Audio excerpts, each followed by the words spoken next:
All right, all right. Well, welcome to our Tuesday call, everybody. So, where we are talking about the ugly, the good, the bad truth about real estate, where we invite the experienced speakers to talk to us, help us to understand more about real estate, and share with us their experience. And tonight we are very lucky because we invited two special speakers. They are both our friends and our partners in business, Jonathan and Sergio. So they're very young. If you look at them, they're probably in their early 20s, but in fact, they have a lot of experience. And so they started the business less than 3 years ago. And today they have more than 1,000 units in the multifamily apartment. So this is incredible achievement. So a lot of us, we want to get there. So let's help us welcome Jonathan, Sergio, to speak with us. And we'd love to hear from you guys. Awesome, awesome. Thank you guys for the invite. We just have our partner Sergio right here. He just got in right now. This is about hustling, guys. I mean, Sergio literally he just came from he just came from an appointment in a single families, right? Because another part of our business outside multifamily is also the wholesaling business and the fix and flip business. So we just keep building this this quick money in order to transition that to investing in multifamily. So we like to combine both because multifamily is a little bit more like a mid long-term investment. So that's good to build cash flow for tax advantages, right? But we need to still pay the bills right now. We need to still have fun right now. So that's why we're doing this other part of the business. But I let my partner Sergio actually to start introducing himself and actually how is that we both connected in and start working together. Yeah. What's up, everybody? We're in Dallas, Texas right now, where originally me and Jonathan, when I met Jonathan, he was living in Wisconsin and I was in Dallas, and I don't even know anybody in Wisconsin, right? So the cool thing about how is it that we met is kind of like most of you guys, we met at an event. We started networking, our goals were aligned a lot, our morals, everything that we wanted to do as we've all talked within amongst each other's kind of aligned. So me and Jonathan decided to really just start, staying in contact after a real estate event. Um, at that time, I was a little confused just because I wasn't used to the time zones or talking to people from other states. I barely knew anybody in Dallas, or I knew a lot of people in Dallas, and that's all I really knew. But after me and Jonathan just really started keeping in contact, we started taking this multifamily stuff very serious, and we knew we wanted to be owners of buying apartment complexes. We knew we wanted to learn the game. We knew that eventually that one day me and him personally were going to be able to buy our own complex individually, right? That's our goal at the end of the day. We want to buy complexes. How are we going to do it? And we've been riding together, kind of like how Jimmy said earlier. We've been riding together for 3 years now, hashing it out, figuring it out. Partnering up with people. Just it's been a journey, guys. It's been a long time coming. It feels like these last 3 years have been 20 years that I've known Jonathan. Right? We've been talking every single day, every hour down here. So it's been a very long journey. Super blessed to have called this guy my partner. We met somebody earlier today. He's all like, "So who are you?" I'm all like, "You see this? You met him. He's got his left arm. I'm his right arm. So as long as you're connected with him, you're connected with me, and that's just kind of how we roll here." So that's a little bit. That's a little bit about myself. It was a funny joke earlier, but yeah. Yeah, guys. So, okay, Sergio pretty much already spoke about how we met. We met in a cartoon event, and I still remember, how scared for me was to pay those first $1,000 to go to an event because I thought that this is gonna be this is a scam. This guy's gonna be just steal my money. That's not gonna work. And then I'm really grateful for my fiance that she was pushing me to go to a Cardone event. That's why it's important to have somebody next to you pushing you to take action, right? But she was just insisting, hey, just go to this event. You're doing real estate. At that time I had like 8 single families, and I thought that, oh my gosh, I'm really good. I got 8 homes, right? So I don't need any more training. I know already everything, right? So, but then she was pushing me like, hey, go there. This guy is a billionaire. You just get out of your comfort zone, right? And then just to make her happy, because she was just there, I was just like, okay, baby, let's go. So I decided to purchase my ticket, and that was the best decision ever. I mean, that was a little bit less than 3 years, and I didn't understand until now when people say that literally your life can change in, the next 3 to 5 years if you decide to take action. And I seen that we still have another 2 years to have those 5 years, but we're in a really good track. And so you guys just keep going, because your life can literally change in the next 5 years if you decide to go, and just that's exciting. Oh, I love it, guys. Oh, very, very cool to hear from you guys on the education side, because a lot of people they come to like a real estate, so they already have a background, they're successful in what they have done, whether incorporated in or in their own business. So now if you have to come back and re-educate yourself, actually is a new subject in real estate or multi-family, so you guys invest your time and energy and money into that. Can you share a little bit about that? What you guys invested, and was it worth it for you guys going through this journey? Yeah, to be quite frankly honest, before this journey, I never invested in myself. I didn't even know what investing was. I was an uneducated investor. I literally had the mindset of your typical. I'm Mexican descent, right? If you couldn't tell, the mindset for us is, hey, the American dream is getting married, going to college, and having kids, and that's it.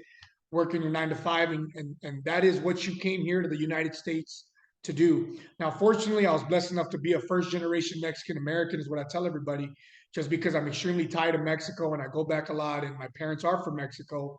So I'm kind of like on the edge of being, I'm getting kind of tugged both directions of being a lot of very American, but very also very Mexican, right? So it's been a little tough growing up.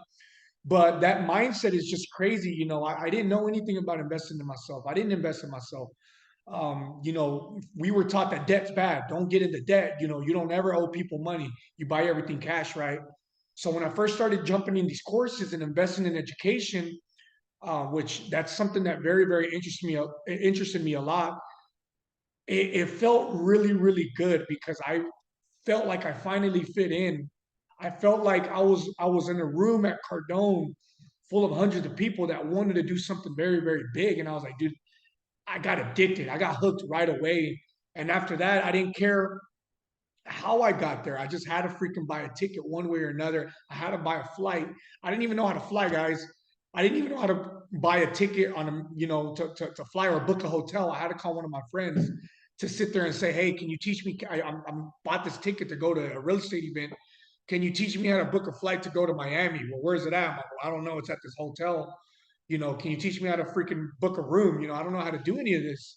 So it was like that. That's how freaking small minded I was. I didn't know how to do any of this. So at first, Jimmy, it was very, very good.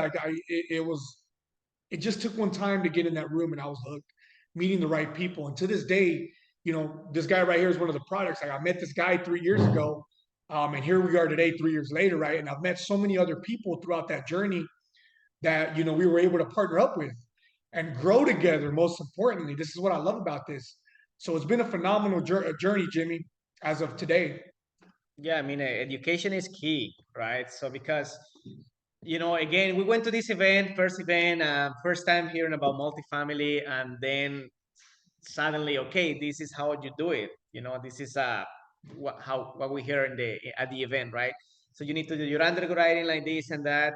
So actually, I have an engineer background, so I was like, yeah, I can figure this out. If I bought 8 homes, I know how to do this by myself, so I don't need to pay anybody. I will do it.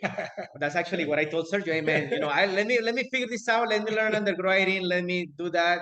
But it was like 6 months in, and we didn't have traction. We're like no results. I mean, we're still talking to brokers. We still, but again, we needed the leverage of being surrounding ourselves for more people doing it, right? Because you are the average of the 5 people that you're hanging out with. You heard this multiple times, and now basically we just decide to move a little faster by enrolling a coaching program where a lot of people are actually doing it, right? So our goal was to start surrounding ourselves with a lot of people that are buying apartments. And 3-4 months later, actually, we got our first, co-GP, right? Just by investing, and I still remember, signing that first $35,000 for a coaching. My hand was shaking. I remember that. It was like, should I do it? Should I not? But I was just thinking at that moment, what's the worst can happen to me? And I was like, yeah, the worst can happen to me. Just go back to work where I'm working, and that's the best thing that is for a lot of people. So I didn't have anything else to lose. Just go back and work. And I remember John calling me the day he signed. He said, "Hey man, I just want to call you to let you know that I just signed this up for the coaching program. It costs, how much was it? 35,000. And yeah, you're my partner, so I'm just letting you know that I got us in the hole for 35,000. We're all in. We're all in. I said, all right, fuck it, let's go. There ain't no turning back. So the rest was history. It was just a funny phone call. I remember shaking myself like, all right, this is real. If my partner was willing to put his neck on the line for us like that, I got to level up my damn self, and I got to do what I got to do to be a great partner. So great time though. That was a pretty cool. Good question, Jimmy. Yoshi. Awesome. Thank you guys so much for sharing, just because I am Hispanic myself, so I could relate to your background and how it is that you grew up, just because I do have the same background and the same beliefs. But guys, the $1 million question that everybody just already kept asking on the chat, how did we increase the value of our apartment to $1 million in less than 5 months? Oh, and we're already getting distributions. So how did we make this happen? Oh yeah, you want to go straight to the point. That's good. I love it. I love Yes, it. Let's talk about numbers. tell Yeah, me about guys. the So money. so yeah, this is this is our first lead sponsor, right? Deal. We have a full control and everything. So that's 63 units that was purchased in July, of last year here in Dallas. And I moved to Dallas, by the way. A little bit over a year ago, just because I want to be close to my partner for business, right? Not because I miss him or anything, just for business, right? It's just like, yeah, man, let's go all in, right? So yeah, we need to take this business serious. So I just decided to just leave all my friends, leave family, sell all my properties, and then just that's usually what I do. I just when I decide to go on something, I'm all in. So, but yeah, Joshi, just to go back to your question, we purchased this for 6.9 million, and that was already a big discount right at the purchase. So the property came up, the appraisal came higher than that, so that was good. That's the importance of actually making an offer based on the numbers and being conservative in those numbers. And then we were able to increase the NOI of the property in like 5-6 months. Around like $60,000 a year. So that's great. Just by different strategies that actually my partner is gonna be sharing with you guys. But yeah, I mean, NOI was increased rapidly around $80 per unit. So in just 5 months, just by applying different strategies that we're gonna be sharing with you guys. So just go ahead, keep asking questions. I love it. What type of due diligence did you guys have to do, before you even went into the property to make sure that you can put yourself in this position first, right? So it's all great. Hey, we got the property. A lot of people don't understand all the work that you have to do to get into the property and then manage it. What's the type of work that you guys have to do to make sure that, hey, this is a good deal and we're not putting any investor money in jeopardy? Yeah. Here's where my expertise comes in. And if you've talked to me, most of you guys know that I'm a construction guy. Backtracking a little bit, just when I met Jonathan, I didn't understand, I had zero real estate experience. I'm the definition of catapulting into multifamily without fixing or flipping a single house, without having any type of real estate. I was just a construction guy. who wanted to eventually have these big dreams of buying multifamily. So if you're in this call tonight, I want to let you know that you can do this shit. There's no way in hell that you can't. Doesn't matter what background you come from. Doesn't matter if you know you got to start small. That didn't exist in my brain. I was like, you know what? Fuck this. I'm going to do this. And I'm going to make it happen, right? So if you're on this call tonight and you're saying I have zero real estate experience, I don't have any multifamily experience, I got to start from the bottom. Get that shit out of your head because you can do this first and foremost, right? So I do want to say that to you guys. But me coming in with the background of construction, I have a very, very great idea. I mean, that's what I know. That's my baby, right? I have a degree in construction management. I have a family owned and operated construction company. I've worked for the biggest general contractor in Texas here, building office spaces and mid-rise buildings, coming down to structural and interior finish outs for a general contractor in Dallas, right? I mean, I'm looking at downtown Skyline right now. We've done a lot of that work, right? So when I came into the multifamily industry, I was like, John, I have this skill set that I can bring to the table. That I know construction and I know what to do. I know the means and methods. I know the logistics.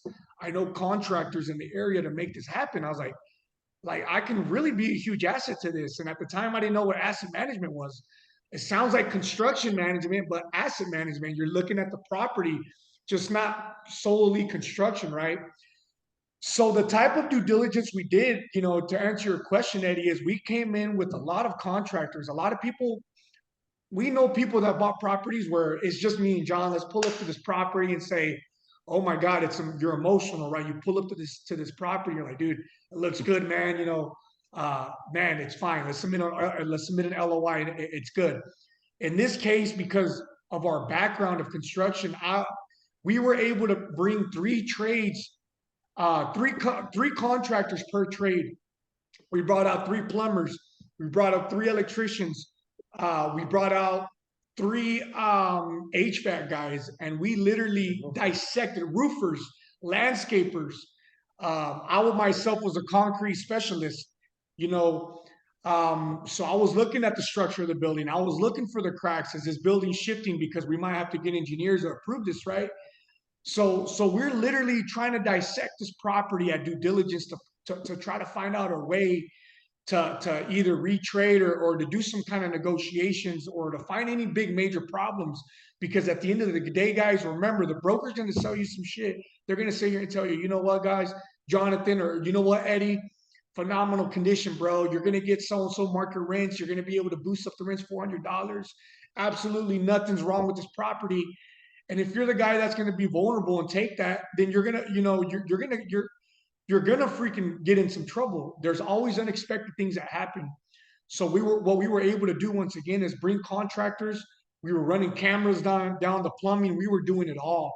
Looking at electrical panels. We were looking at the chillers. We were literally just looking up and down this property to try to find any problems. So Eddie, to answer your question, I mean, that's what we did. A lot of people hire a third party inspection company, but we brought the inspection. Yeah, we brought the inspection company and we brought contractors to come out there to have as many eyes as possible on this. And I think that's what differentiates us from a lot of people. That's awesome. And I just want to call out that there's not that many groups that do this, but because of your background, right? You're getting these people that are going to give you the quotes. You get real-time numbers. You have someone trying to uncover all the rocks because they're trying to build that relationship. So it's just awesome. Yeah, no, and even you're just coming from underwriting numbers right into the reality. The numbers came lower than we were expecting, right? But actually, we didn't change those numbers. We were like, okay, we have in our underwriting 10,000 per unit. That's our budget. And actually, as soon as we brought our crew and everything, basically those numbers came lower than that. But did we change the plan that we have at the beginning? No. I mean, that was extra room, right? That we have there to actually be a little bit more conservative in our numbers, right? So that's what we did after that. Good question, Eddie. Yeah, that was a phenomenal question. I think that's one of the most important things you can do, and you want to mitigate the point of that. Everybody hears, oh yeah, do your due diligence, do this, do that. The point of that is to try to mitigate any type of unknowns when you're buying multifamily. And trust me, even though we dissected that, this is where the ugly comes.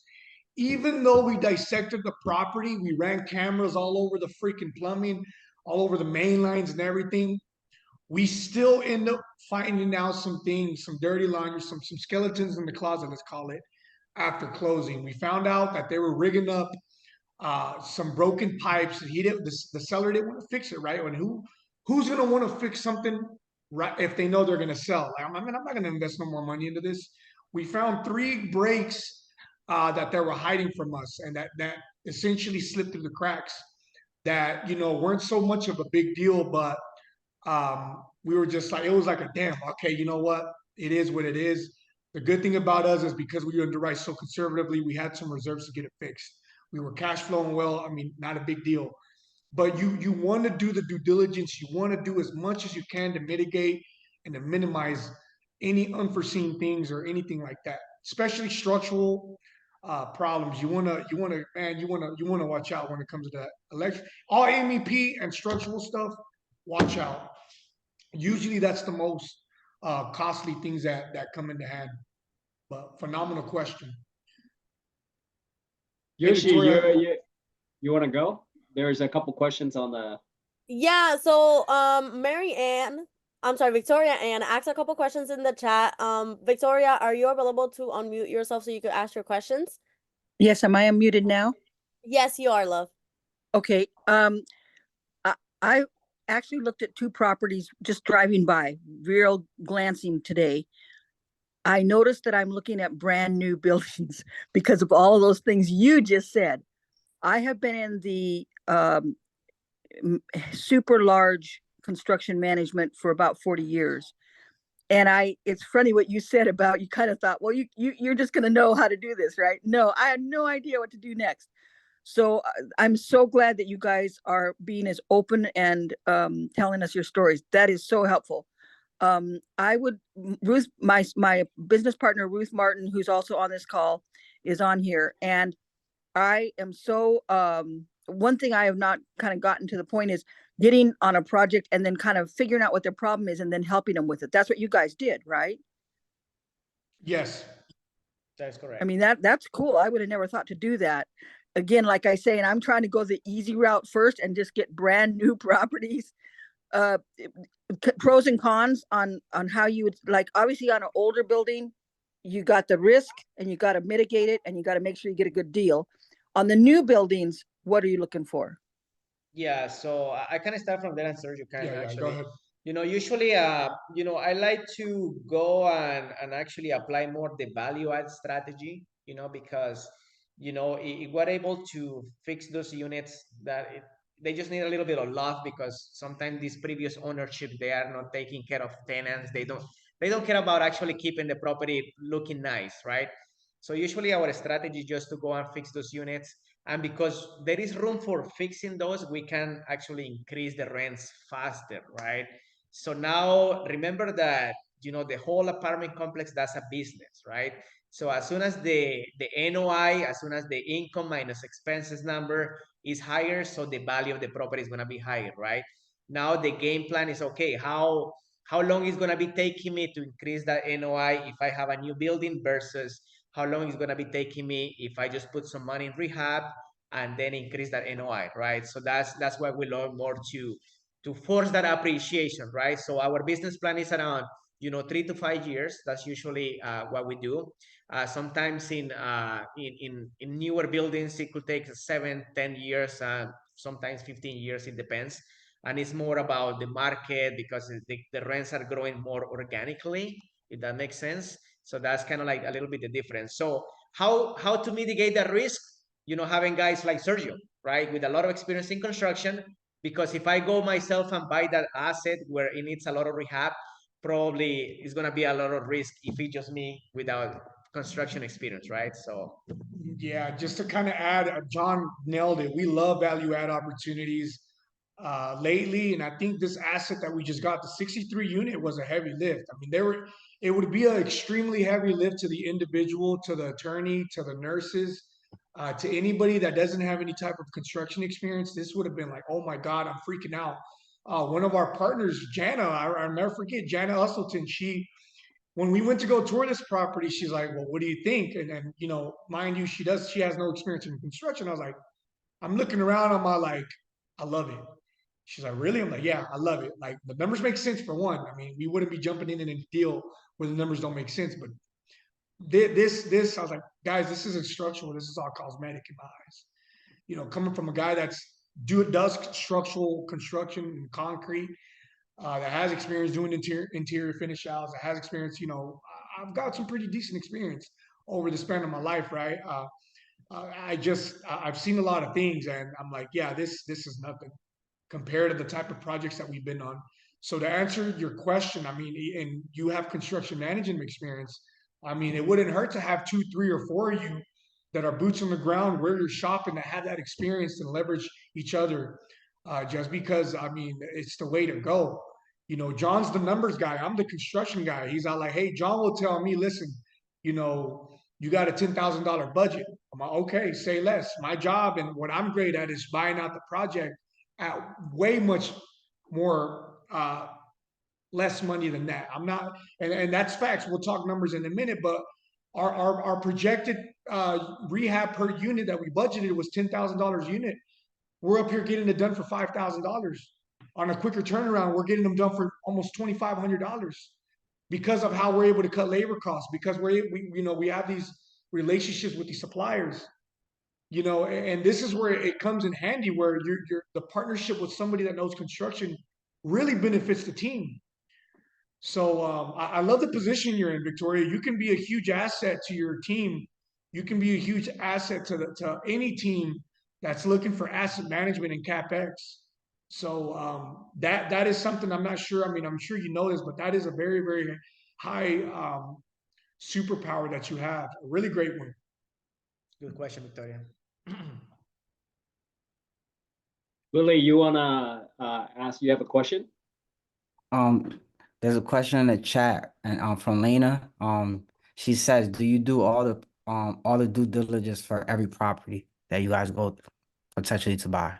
1,000%. If you want to go, John? Yeah, 1,000%. I mean, you know, just imagine, guys, that you're investing the money with somebody, he's not checking the property, right? So, you know, I just want to fill in the shoes of you guys, right? We want to try to be as much conservative because, you know, our mindset, our mentality is investor first, we're second. So want to make sure that we are as much conservative and we do as much due diligence as is possible, because we wanna make sure that we overperform in our projections. So yeah. That's awesome. Go ahead. I have another question. What's an important lesson you guys learned from CASA and operations that the guy you feel like first time investors should know about?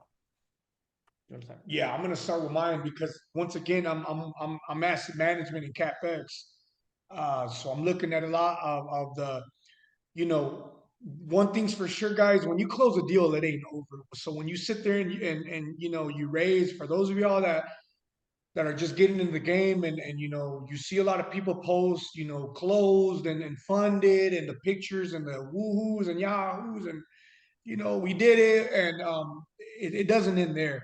That's when you're just getting started, because remember, what you've been pitching to these investors is what you got to go out and execute. You're saying you're going to raise rents $200 to $300. You're saying you're going to renovate 80% of the units. You're saying you're going to do all this, right? You're projecting all of this. They got to get done now.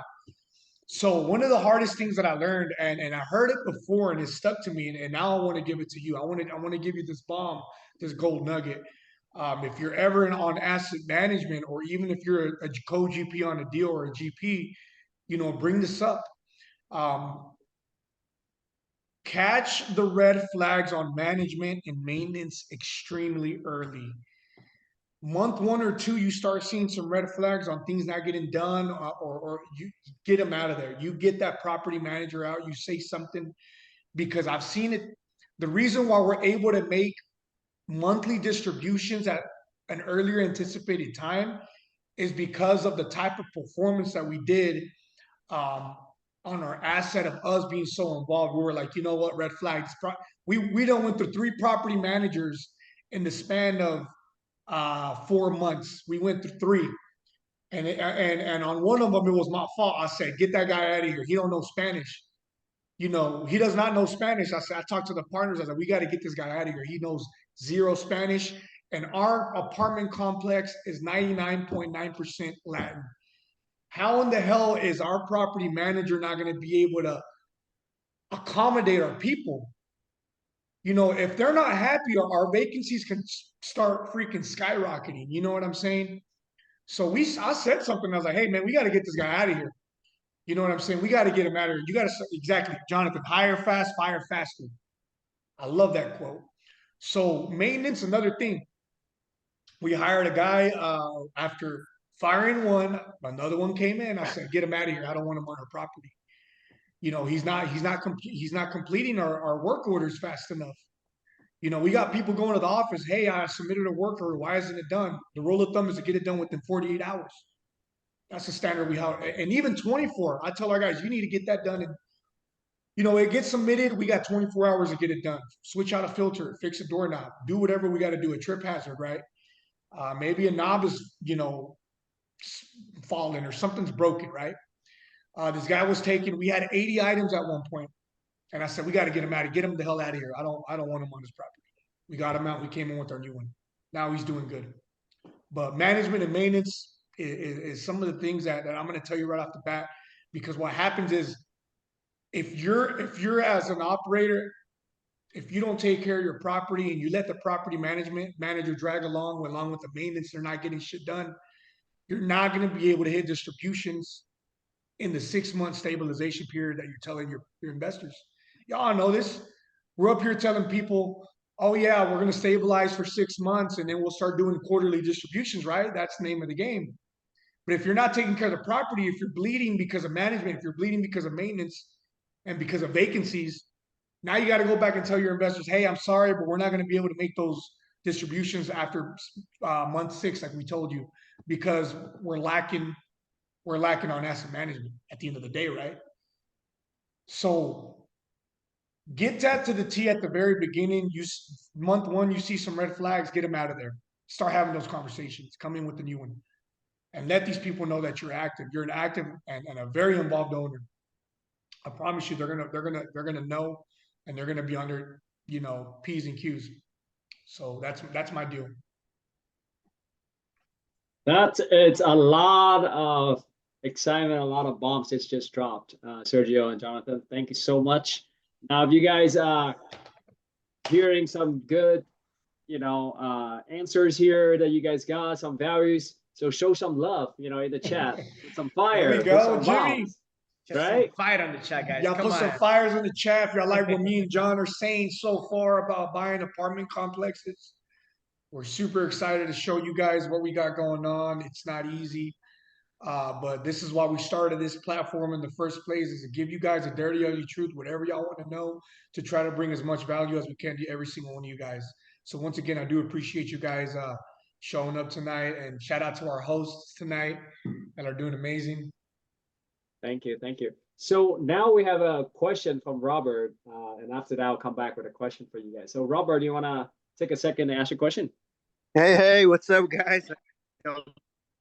I wanted to know, like, what was something that you thought to be true before you got into a park, and then how did that change once you actually started living it? You know, You wanna go first, John? like a belief that you thought was true, and then changed once you got into actually, you know, running the apartment complex. Got it. Okay, I'm gonna start a little bit from the beginning, because a lot of people are maybe looking to start into this game, right? So one of those things that I learned to. Go ahead. Yeah, I know that getting paying, investing into yourself. That's kind of where I got that. Yeah, love it. That's a good question, man. So you guys need to give permission to yourself, accepting that you're gonna be failing. That's my first advice, because you're gonna start calling brokers, right? You're gonna start talking to investors, right? So a lot of these people are gonna say no to you. right? That a lot of people, brokers, they say no to you. They're not gonna give a call back to you. So you need to give permission to yourself for failing, because you know that actually you need to go through that journey in order to be successful in this business, right? So if you have that acceptance that you're gonna fail during this business, but that's, you need to go through that in order to grow, you know, so that's gonna be a game changer for you, right? So just looking right now where we are, you know, at this moment is like, man, you know, we just, you know, we went from mindset and then consistency and now results, right? That's usually how our journey has been, right? But yeah, I mean, this is the first advice I have for you guys, and then Sergio can talk about a little bit about management. But it just you guys give yourself permission to fail, because again, if some people are under this analysis paralysis because, you know, like, okay, you know, I'm scared to talk to a broker, right? Maybe he's gonna say no, you know, but because you are not accepting that you can fail in that, right? That's part of the business. That's actually something important you need to actually go through, right? So just again, analysis paralysis, no, just, you know, we don't roll like that, but yeah, love it. Hey, Robert, I want you to ask your question one more time. I didn't really understand it the first time, please. No, so basically, it's just like, say, you hold you believe something to be true before you actually start doing it, and then once you do it, your perspective has changed now that you're living it. You know what I mean? For sure. And one of the things I'm going to talk about, and kind of going a little more about the mindset. I didn't think that I was able to do this. It seemed very, very impossible until I did it. So I just, it's amazing. It's amazing what you can do, guys, when you surround yourself around the right communities, when you surround yourself around the right people. There's a lot that I had to face on the back end before doing this, and up to the date, you know, and it's personal. A lot of it is family. A lot of it is, you know, I can't even share with my parents exactly what is it that I'm doing, and the big things that I'm doing in reality for my age, because they will never understand, because it's just not possible, you know, in their eyes and in their minds, right? You know, so I want to tell you, every single one of you guys, that you can do this, guys. Once again, it is very, very much possible. But you have to, you know, and I didn't think I could at first, but, you know, I was just that Mexican cat from Dallas, first generation, that had this dream of doing this, and now I'm able to do it. I'm able to share my experience with every single buddy, and impact more of the minority community, that we can do this. You know, we can do this. Anybody can do this. It doesn't matter what age you are. So that was one of the things, guys, is I proved myself wrong. I didn't think I could do Go this. with the next one, because money wise, you know, so I think this is key, and for you guys to understand, if you are actually gonna do this game, um you know, this is a multifamily, is a little bit more as, you know, like whole, like a long term, you know, like a middle term, you know. So again, it's great, you know, multifamily, you can make a $500,000, you can make $1 million, right? So I mean, that's how it is, right? But again, when you start in this game, you know that it's gonna be taking time to be there, right? It's gonna be taking 5 or 10 years. And then I'm gonna be asking a lot of you guys, okay, how many of you would you give the, you know, 5 years of your life, you know, being consistent, being on top, just keep doing it for 5 years in order to live the best of your life after those 5 years, right? So because we said with Sergio, you know, at the beginning of this, hey man, you know, we need to be, you need to have in our minds, keep in our minds that this is going to be like a long-term investment, right? Because, you know, sometimes even, you know, us as a GPs, you know, because we want to make sure that investors are covered, that the investors get paid first. So us as a GP, we don't get paid sometimes between like a year and a half or 2 years later, as soon as we close the asset, right? So that's great. You know, investors are getting the money 5 months and everything, so that's good. But us as a GPs, we are okay waiting, you know, that long, because that's what it is. Investor first, right? So that's how we usually what we do the things. But again, guys, just we're just thinking, because we know that in 3 or 5 years, you know, we're gonna have this, you know, all of us, you know, LPs, GPs, we're gonna have this big distribution, these big checks. You know, we already know that, it's already in our mindset. it's just about keep going. So if you guys are expecting to start making, you get your first deal and you're gonna make $1 million, and as soon as you close the asset, I'm gonna tell you, you are in a grown place, and Yeah. you are this is not the right game for you. Nope. So Good. That was good, John. I'm glad you said that. That is a great question and great answers there. I think most of us we have to understand these are long-term games. Thanks for clarifying for a lot of us here. And I have a question for you guys on a lot of people they're thinking come to a multifamily, it's gonna be like sunshine rainbow, right? What are the certain hurdles that you guys have faced in your journey, and then specifically on the also Casa San Luis when we're talking about this, right? We're making $1 million in values. That's a big contribution to the investor. But what are the hurdles that you guys have faced in asset management? I mean, there's a lot of hurdles. I mean, the in and out with property management time, guys, you don't understand. You guys don't understand the amount of time that goes behind trying to execute the business plan that we're projecting for everybody to succeed. And I knew it because I'm in the construction industry, but it's just, there's a lot of time invested, kind of going back to what John is saying. There's a lot of time invested for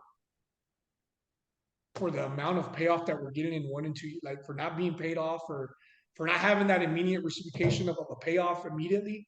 There's so much time invested to get this done. But that's one of the things. A lot of time is invested into these deals that you don't expect. The management, that's a hurdle that we have to deal with. Catching property managers doing things under the table, making it, getting pissed off because we're going from a cash-based, there's a lot of cash transactions happening that we didn't know about, that we found out about within the first month of closing, transitioning into a non-cash, property, just discovering all these red flags and making them happen, letting these people know and showing them that we're active operators and owners is one of the things that takes a lot of time, guys. And I mean, it's not easy. Somebody would sit there and be like, oh, well, I'm putting in 40 hours, or I'm putting in all these hours, and, I'm not getting, there's nothing there. And you're not going to see nothing there as a GP. Everybody wants to talk about being a GP, but I mean, there's a lot of work that goes behind it. There's a lot of legwork. And at the end of the day, we try to train everybody in this community, guys. It's not about the money, and will the money pay off eventually? Of course, 1,000%. When we do this full cycle, there's going to be millions of dollars that are going to be divided within the partnership, right? And the investors are going to win big. I mean, it's facts, right? But at the end of the day, when you do it for the money, when you think you're going to get rich next year because you've been in this game, you just got your first deal in, it just does not work that way. So that's been a hurdle that I had to hop in personally too. Is that, okay, you know what, Sergio, I'm not going to be rich. I'm not going to be rich tomorrow. I'm not going to be rich next year, but it will pay off. There will be millions. There will be 6-figure checks that will be distributed to me, and more after this full cycle of this property. So those are some of the things. I mean, I've touched a lot of the things on property management and really on the maintenance side of things. Some of the hurdles that had happen is really the unforeseen things that we've gone on the construction side. We've had pipes bust at midnight. I've gotten calls at 10 p.m. Hey, the pipe busted. What do we do? I'm like, call the plumber. Let's call this plumber. I know this plumber that can go out there right now. Now we're gonna get hit with it. Of course, they're gonna be costly because it's a 24-hour emergency. It's an emergency call, right?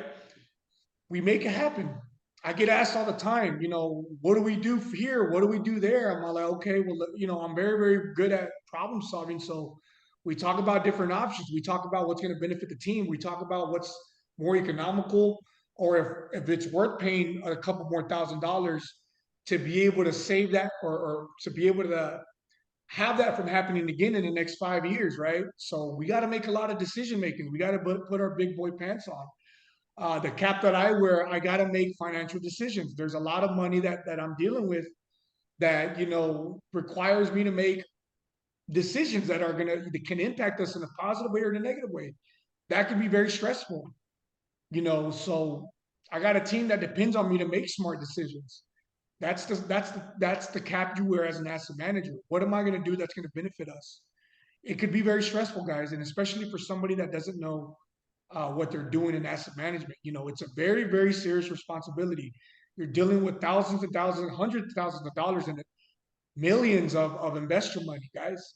So it's not a joke. This isn't a game. That's why it kind of pisses me off when I see people post, close and that's it, we're done. And you're just getting started when you close a property. You gotta freaking commit and you gotta take care of your investors.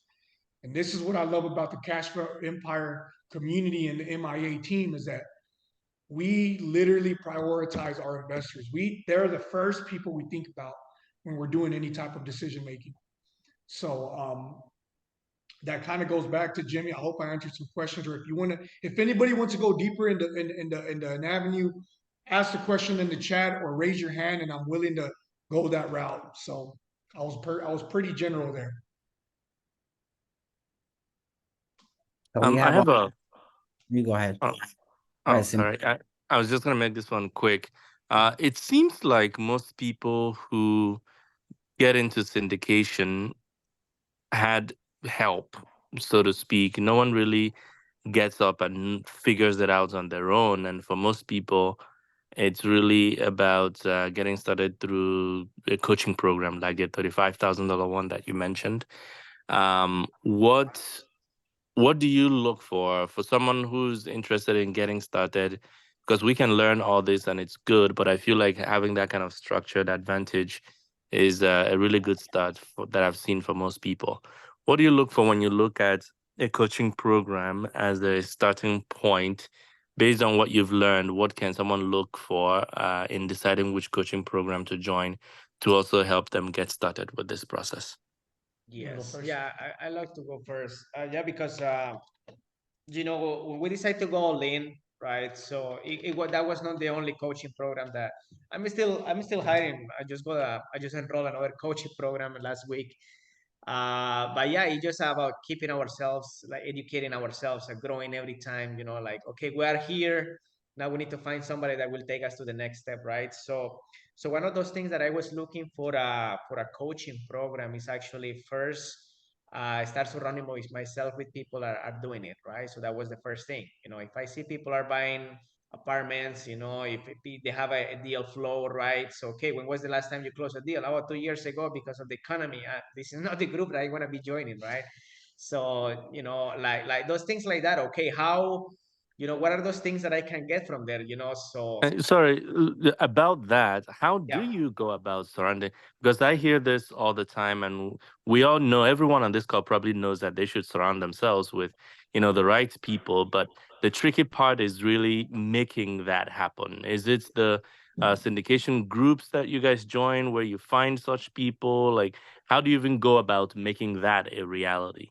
Yeah, I mean, about making that a reality. I mean, again, so I start actually asking a lot of people from, again, I start first doing my due diligence, like anywhere else, right?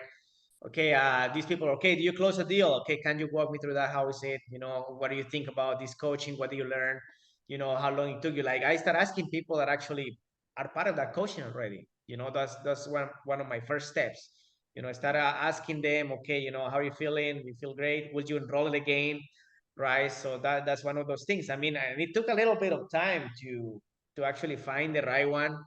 And then just because we have been in many of them, we know already what pieces are missing and here and there. So it's like, again, if somebody's doing a deal, okay, how that happen? Okay, what was your situation? Do you have money? Because that's probably, if I don't have a lot of funds, that's going to be a different story for me, right? So I was looking for somebody that will be in the same position I am right now, and then just getting related to that to see, I'm planning to see if actually I can accomplish results, right? So that's how actually, do you want to? Yeah. Just to add to you, and I think it's a really great question. I think for me, the most important thing was the accessibility to the coaching, because I mean, I hate it, but like how am I, let's just say, I mean, I'm going to just use someone general. Let's just say Tom Brady, right? He has a coaching program. He's one of the best quarterbacks that ever played in the NFL. And I literally, I buy his coaching program, but I can't really have accessibility to him. And it's just kind of like, well, shit, how am I supposed to get some value, right? Those are some of the things is having the accessibility, what they're truly able to offer me as far as opportunity. Opportunity is another thing.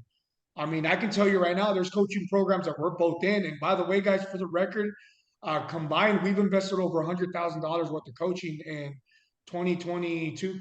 That's last year. Last year too, right? Last year, Yeah, we were still investing last year heavily, but together we've invested over $100,000 of coaching. And one of the things I just truly look for is the accessibility, the opportunities that are given to me as far as being able to grow and to actually scale. Because there's a difference of giving you a PowerPoint and saying, "Hey guys, here's a freaking 40,000 program. Here are the slides. Good luck."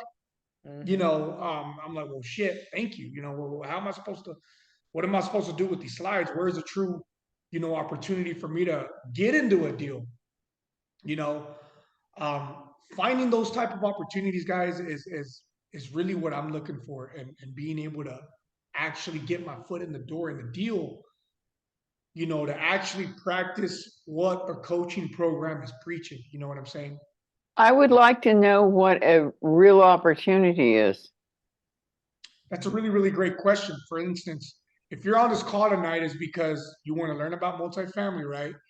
Or you want to be a GP. Everybody hears about a general partner and limited partner. Limited partner is a person that's passively investing. So we all know that that person invests their money in the deal. They're getting mailbox money. They don't, you know, they probably got their career going, and that's fine, right? As far as the GP that many of us know on this call is a general partner, which is what me and Jonathan are doing. We're actively helping. We're on an active general partner team where we have a role to execute the business plan when we're buying the multifamily property.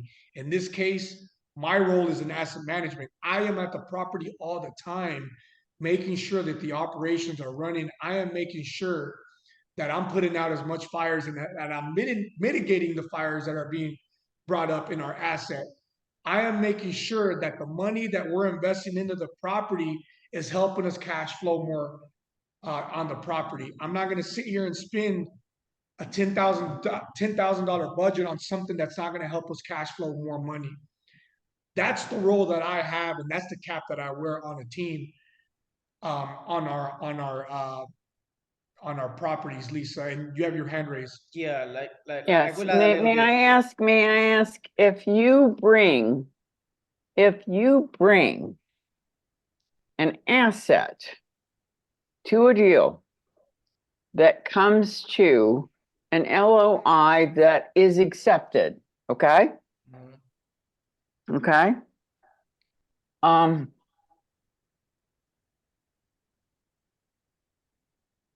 I believe my understanding is that you are a GP of that deal.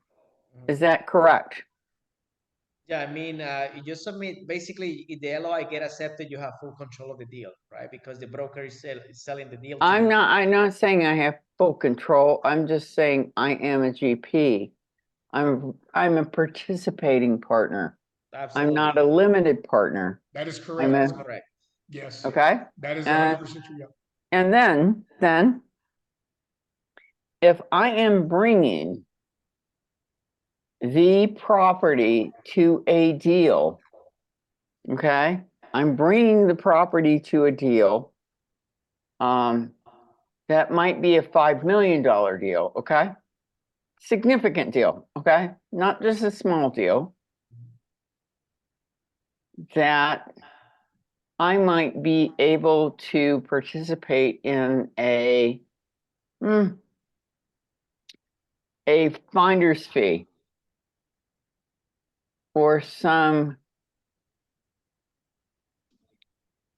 investor's fee or some small, not an investor's fee, excuse me, but some small finder's fee on that. Would that be correct? Yeah, I will not call it a fee, pretty much. I mean, because you know, there are some regulations there that for example, first of all, for raising money, you know, people cannot be compensated, right? That's the first thing, and also, I mean, from the probably you're talking about the wholesaling. I'm not raising fees. I'm not Yeah, raising exactly. fees. I brought a deal to the table. Exactly. That's That's gonna be a wholesaling situation, pretty much, right? So that you get your commission for bringing this to a team, and they can it's a close it. finder's fee. Exactly. You know, so that's the same wholesaling, single family, right? I bring you a property and you pay me for doing that work, right? So again, if the numbers make sense, right, from the perspective, If the numbers make sense and if the deal closes, okay, if it's that, okay, I understand. Mhm. But if it closes Mhm. and it is successful, then may I have a finder's fee? I mean, that's a possibility. I mean, we personally, we're going to be transparent. Possibility? We didn't do it. I mean, we're just talking from experience, right? So again, if you bring a deal to somebody like us in the team, right? You say, okay, I found this property. I have the LOI accepted. You know, I want to get my commission. Let's go and I'm run some doing the numbers.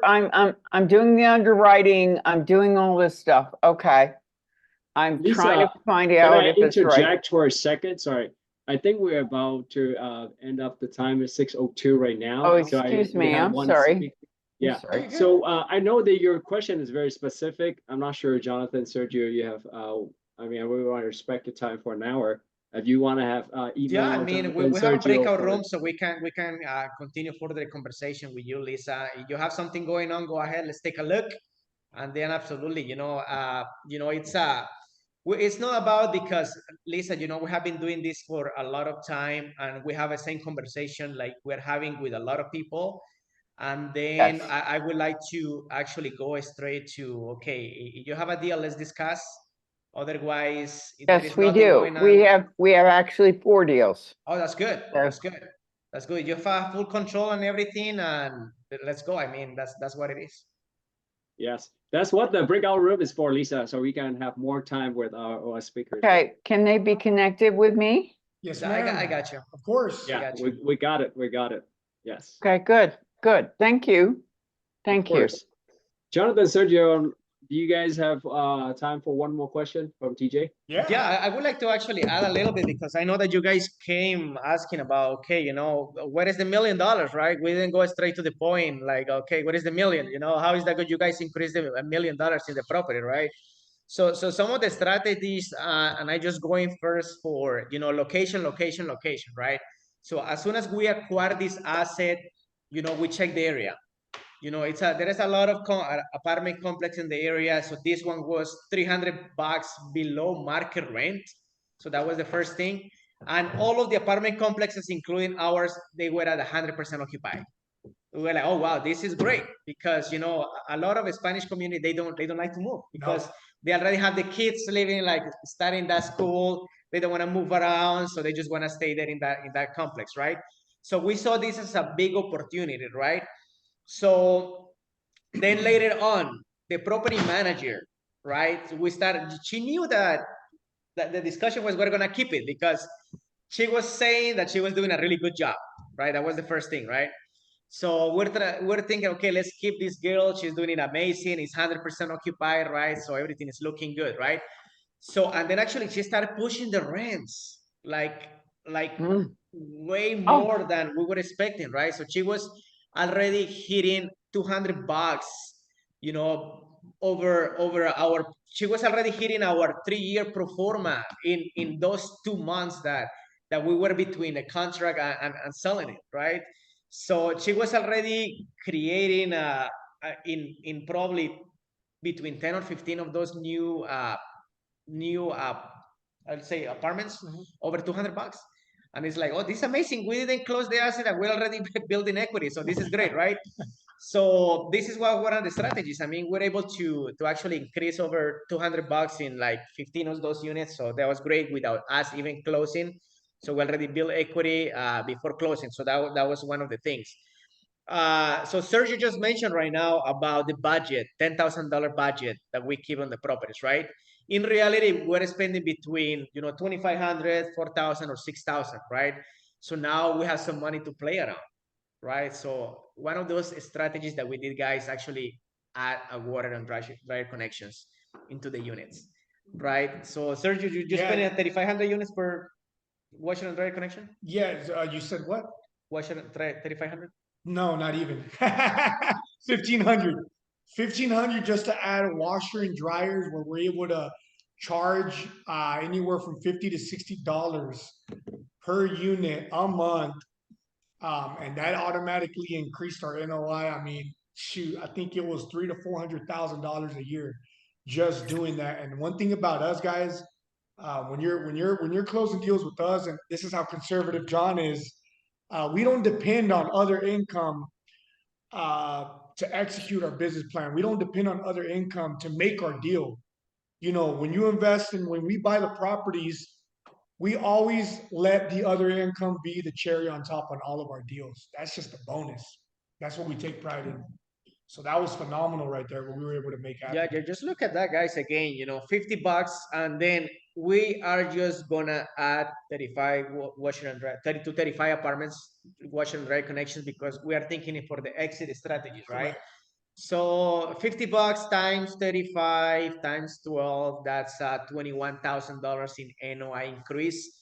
If we divide that by our 6% cap rate, basically that's another $350,000 in value add just by adding a washer and dryer connections, right? So that's one of the strategies that we're applying there. Plus, you know, the money that we are just increasing for, you know, NOI by the previous, you know, the previous property manager, plus whatever we're achieving right now since in those 5 months. So in general, guys, so we're able to increase around $80 per unit, you know, in less than 5-6 months. So that's like a little bit like 1.1 million in value increase of this property in just in a period of, you know, like that's good. That's good.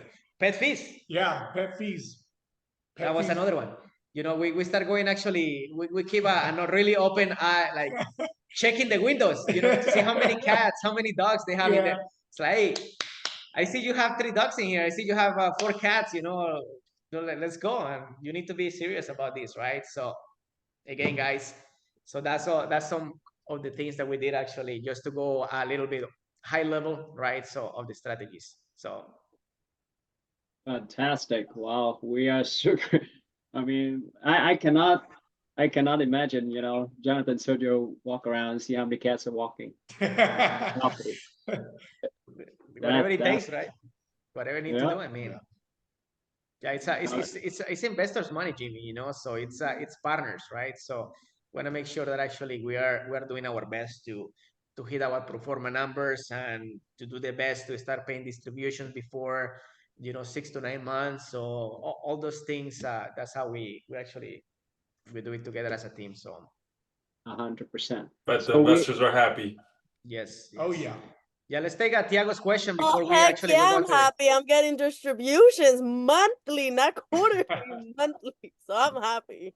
Yeah, that's good. That's good. Yeah. We need to keep investors happy, Joshi, and then wanna be different. And then we are some of the few groups that are closing deals right now when the time of uncertainty is right now. So one of the things that we discussed before, you know, when the interest rates and everything start changing, is like, okay, should we slow down and wait until the market gets better? And it's like, yeah, hell no. They just keep going. Let's actually push the gas. keep buying while everybody's freaking out and you know, the interest rates and everybody's sitting on the sidelines. We just kept going. We're like, you know what? As long as the numbers make sense, we got it. And that's the name of the game. You know, buying off market properties, and that's what we're doing. Buying off market properties that are below market value.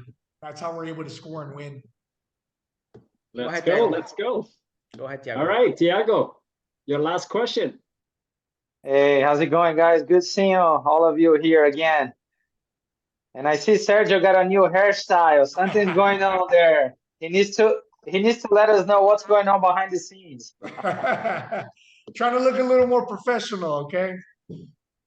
Good, looking good. Well, my question is that, you see a lot of people get involved in real estate in some level or another level, right? So a lot of people start with a single family, some people start, doing flips, wholesaling. But you two, Jonathan and Sergio, such a young age, and have the mentality to get started at a younger age, which is not an easy thing to do, right? Because you have your responsibilities, you have your life going on. Capital is not always available on our own. We always have to rely on somebody else's capital. And education, as you always speaking, both of you throughout the meetings and the seminars, education was the little engine of everything and how it started. And most of us spend a lot of money in the education, right? Some people spend more, other less, but if you're playing at the NFL real estate level, you probably spend more than six figures. And my question is, I went through a lot of courses as you did, and many of you guys are here did too. So if you would mention one course, except the MIA, one course or one seminar that was like, man, it was a well spent money and it made a difference because now it's not only one course you took, it's several, and you can make a 360 comparison. Which course or role model or institution guys like, yeah, that one made a difference? I'm gonna start with and I'm 10x for life. That's just me. That's the event that changed my life, that changed my mindset, that changed that you know what, you can do this. Stop thinking so small. I almost feel like he always gets on to me, when I'm out there at 10x with Grant Cardone. And it just I always feel that personal when he's up there on stage, he's talking to me. This is what I was missing the last time that I didn't get. And I always never freaking fails. I walk out of there with a different strategy, with a different persona on what I got to do next to continue to level up. So me all day, every day, 10x Grant Cardone, the Real Estate Summit is the game changer for me. Love it, love it. Yeah, I mean, 10x, go big or go bigger, think like take more action, right? So right now, I just enrolled a coaching program not a long time ago, guys, and this because 2024 for us, and we spoke with Sergio. Okay, what's the goal of this year, right? So last year we took a lot of consistency action. Like for example, we start this podcast. We didn't never stop every single week. We just keep going, right? So we planted a lot of seeds, right? That was kind of like our journey of last year, right? We still purchase assets. We will learn a little bit, get better the game. But now this year is about results. That's how we want to focus at 2024. So right now we're working more in self development. Pretty much, we're working a lot of our mindset. So right now, because I was trying to find a way to learn how to be accountable with myself, because again, it's you versus you, right? I'm not comparing myself with Josh. I'm not comparing myself with Jimmy. I'm just looking for a way to be better every single day, right? And sometimes, somebody asked me this question the other day, like, so what do you do? What actions you do when actually you don't feel that you want to do anything? Like those days that you feel sad, those days that, what do you do in those days? Do you still take action? Do you still keep going? Do you still, because, everybody just share about the winnings. Everybody just share about just, I just buy an apartment complex. No, we also go through these hard days, but what are your actions in those days, right? So I'm focusing right now a lot in learn about myself, and learn about how to be accountable myself, learn how to actually be better every single day. Like for example, right now, I mean, shit, we woke up at 4 a.m. and you see Guerra still rolling with energy, 100%, 10 just keep hours. going. So we need to sit down and work for another couple hours here, the whole day in the computer meetings, and it just about keep going, because one of the things that I learned from my coach is about you know, frequencies and energies, right? So you need to be always on top, right, in order to people actually to relate more with you, because, you know, like if you go to an event, Tiago, and then your energy is really low and it's just like, I'm not feeling good, like, man, you're not gonna get investors in that. You're not gonna make really good connections. But you guys met us, you know, every time we met, just like, hey, how you doing? You know, how is your day going? Like with that high energy. And actually people remember that. They're like, oh shit, guys, I love your energy, you know. You know, I can have my Colombian accent and everything, but they remember, you know, how hyper, how the energy and everything was at that moment, right? So it's just about finding the way to be always on top, you know. So you need to, I invest in a lot about knowing myself and how to Who's your coach? keep myself accountable. Yeah, my coach is Wes Watson. I don't know if you heard about this guy, but the guy's a beast. He's just like, let's fucking go. For my ladies, we're not gonna stay behind. I joined. I had a conversation with John on Sunday, and I already joined. We cannot stay behind. Like, I cannot be the only girl in this group doing it. So I need you guys to join me. Shit, Willie just texted me, send me the program link. Yeah, Let's fucking go. That's what we're all doing right now. Me, Jonathan, and Yoshi are doing it right now. We just signed up this week. Well, me and Yoshi, John's been doing it for a couple weeks now. It's working. So we're next. We're in the week. We just stopped drinking. I mean, you know, I have been, you know, you guys don't know my background. You know, I was a bartender, so I drank before. I was not getting wasted or drunk, but I was drinking every single day. You know, so I was drinking every single day because of work. You know, that's funny to say, but I was drinking every day because of work. And then you know, I like to have my whiskeys, my things like that, but you know, I'm like, yeah, no, I need to treat myself a little better. So I just cut everything like that. No drinking, like Sergio's not drinking anymore. And again, there is nothing bad with that, but it's just like something that we just decide to do. You know, again, you know, again, is how can I keep myself accountable? You know, so I'm watching what I'm eating, you know, like working out. You know, now you need to make sure that you feel good with yourself, because you know, if you feel good with yourself, you know, people are gonna feel that, right? So that's pretty much what I'm focusing on this year. So you guys will see a big changes this year. This summer we're gonna have our summer boss. Just watch. Very good, very good. Awesome. Appreciate it for the answer. And you know, I've been following you guys for quite a bit, and it's very empowering, not only seeing the progress of young kids being so hungry about the success, but self-development. Self-development is the biggest. Making money is just a detail in life. Once you make to that level, you look back and you see money was just about being focused, but self-development and spiritual leveling yourself up, that's when you get to the NFL level of professionals and not having a boss. Because when you have a boss, you're obligated to perform to the high level. But when we don't have the boss, you're the boss, like John was talking about. You have to hold yourself accountable at the high level, which is the highest and the hardest to do it. Exactly. Yeah, that was a really good point. But yeah, I mean, let's go, Tiago. I mean, again, you just find a way to keep yourself accountable, you know, whatever it takes at this point, you know, because you know, I ask this question to the people that are making already a good living. You know, what would you do different? Yeah, no, I invest in myself. I invest in my mindset. And they get that answer every single time. So I don't want to wait until I'm on top. I want to start from now. That's what it is. Great job, guys. Well, thank you so much, Jonathan, Sergio. It was a great call. I think a lot of people got great values today. I mean, as you guys can see, these two guys are very young, but they have a great mindset. It's always growing. And for this year, I mean, already February is already gone, right? We're already in February, right? We're losing 1 month already. So whatever goals you have set for you at the beginning of the year, now is the time to go out and chase it. So thank you so much once again. We're gonna stop the recording.